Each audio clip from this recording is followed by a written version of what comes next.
बिस्मिल्लाहिर्रहमानिर्रहीम। अस्सलाम वालेकुम। देसी टीवी यूएसए के साथ में हूं दानिश मलिक। आइए नजर डालते हैं अब तक की खबरों पर।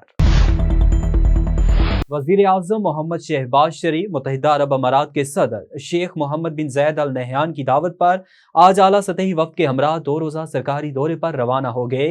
दौरे में वजीर आजम की मुत्तहिदा अरब अमारात के सदर से मुलाकात होगी, जिसमें दोनों बरादर इस्लामी मुल्कों के दरमियान इक्तसादी, तजारती और सरमायाकारी के शोबों में ताउन को फ़रोग देने और यूएई में पाकिस्तानी अफरादी कुव्वत के लिए मौके पैदा करने से मुतल्लिक अमूर ज़ेर बहस आएंगे।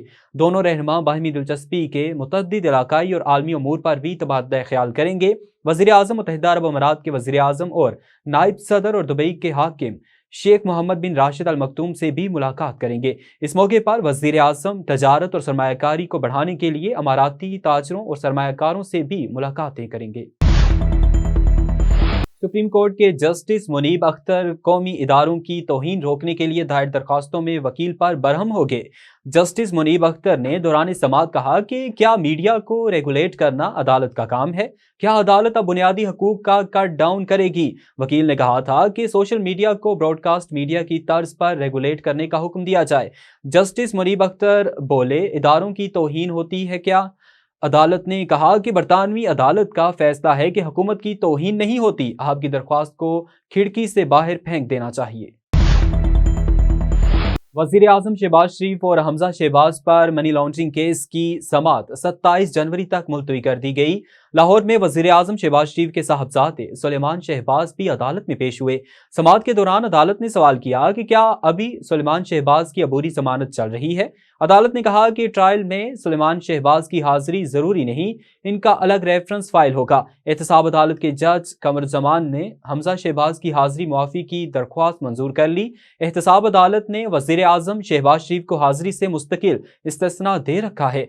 वज़ीर आज़म शहबाज शरीफ के मुतबादिल वकील अनवार हुसैन एडवोकेट अदालत में पेश हुए। नैब रेफरेंस में शहबाज शरीफ, हमजा शहबाज समेत 16 मुल्जिमान को नामजद किया गया है।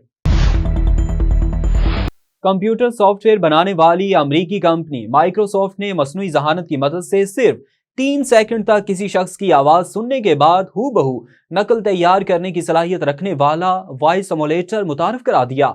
मसनूई ज़हानत के सिस्टम में जब किसी शख्स की सिर्फ एक बार की वॉइस रिकॉर्डिंग हो तो ये सिस्टम उस शख्स की तरह कुछ भी कहने की आवाज़ निकाल सकता है, हत्ता कि ये बोलने वाले के जज्बाती लहजे और सोती माहौल की भी नकल कर सकता है।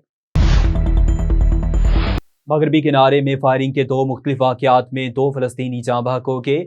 एक फ़लस्तीनी नामालूम शख्स की फायरिंग से जबकि दूसरा नौजवान इसराइली फ़ौज की फायरिंग से जाँ बहक हुआ। फ़लस्तीनी वज़ारत सेहत के मुताबिक गुज़श्ता रोज़ नाब्लस के पनाह गज़ीन कैंप में इसराइली फ़ौज ने फायरिंग की थी। इस हवाले से फ़लस्तीनी वज़ारत सेहत का बताना है कि फायरिंग से ज़ख्मी होने वाला 21 साल का फ़लस्तीनी नौजवान अस्पताल में दम तोड़ गया। रिपोर्ट्स के मुताबिक इसराइली फ़ौज ने फ़लस्तीनी शहरी के सर में गोली मारी थी। इससे कबल रवां माह के आगाज़ में भी इसी इलाके में इसराइली फ़ौज ने फ़लस्तीनी नौजवान के सर में गोली मारी थी। अब तक लिए इतना ही। मज़ीद बाखबर रहने के लिए देखते रहें देसी टीवी यूएसए या फिर विजिट कीजिए हमारी वेबसाइट DesiTVUSA.com। इसके अलावा क्लिक करें हमारा लिंक ट्री और सोशल मीडिया की लामहदूद दुनिया को देखें।